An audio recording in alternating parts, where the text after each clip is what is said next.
Cardboard കൊണ്ടൊരു floating shelf അതായിരുന്നു എൻ്റെ മൈൻഡിൽ ഫുള്ള്. അപ്പോൾ 2 പീസ് ഓഫ് കാർഡ്ബോർഡ് എടുത്തിട്ടുണ്ട്. ഇറ്റ്സ് ബെറ്റർ ടു ടേക്ക് കട്ടിയുള്ള കാർഡ്ബോർഡ്. എന്നിട്ട് ഈ ഒരു ഡിസൈൻ വരച്ചിട്ട് ഒന്ന് കട്ട് ചെയ്തെടുക്കുന്നുണ്ട്.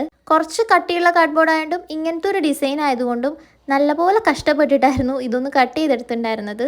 ആ ഒരു ഷേപ്പിന് കോട്ടം തട്ടാതെ കിട്ടണമല്ലോ, അതുകൊണ്ട് പേപ്പർ കട്ടറും സിസേഴ്സും ഒക്കെ മാറി മാറി യൂസ് ചെയ്തിട്ടായിരുന്നു അതൊന്ന് കട്ട് ചെയ്തെടുത്തത്. പിന്നില്ലേ നമ്മുടെ കുറച്ച് വ്യൂവേഴ്സ് അവരെ പേര് പറയാൻ ചോദിച്ചിട്ടുണ്ടായിരുന്നു. അപ്പോൾ മാളവിക, ഹിന, ജോഗിൻ ആൻഡ് ജസ്നയാണ് പറഞ്ഞിട്ടുള്ളത്. അപ്പോൾ ഹായ് ഓൾ. ഇതേപോലത്തെ ഒരു പീസും കൂടെ നമുക്ക് വേണം. അപ്പോൾ അതും കൂടെ ഒന്ന് വരച്ചിട്ട് കട്ട് ചെയ്തെടുക്കുന്നുണ്ട്. രണ്ടിൻ്റെയും സൈസ് സെയിം ആയിരിക്കണം കേട്ടോ. ആക്ച്വലി ഇത് ഞാൻ പിൻട്രസ്റ്റിൽ കണ്ടിട്ടുണ്ടായിരുന്നു, പക്ഷേ അത് ഫോം ബോർഡാന്ന് തോന്നുന്നു. പക്ഷേ ഫോം ബോർഡ് ഇല്ലാത്ത സ്ഥിതിക്ക് കാർഡ്ബോർഡ് വെച്ചിട്ട് ട്രൈ ചെയ്ത് നോക്കാമെന്ന് കരുതി. എന്നിട്ട് ഈ 2 പീസും കൂടെ ഈ രീതിയിലൊന്ന് ഒട്ടിച്ചെടുക്കാം. ഒട്ടിച്ച് കഴിഞ്ഞിട്ട് ഇങ്ങനെയായിരുന്നു ഉണ്ടായിരുന്നത്. ഇനിയില്ലേ ഒരു രസമുള്ള കാര്യം പറയാം. എനിക്കിതിന് ലാവൻഡർ കളർ പെയിൻറ് തന്നെ കൊടുക്കണം, പക്ഷേ എൻ്റെ കയ്യിൽ ഉണ്ടായിരുന്നില്ല.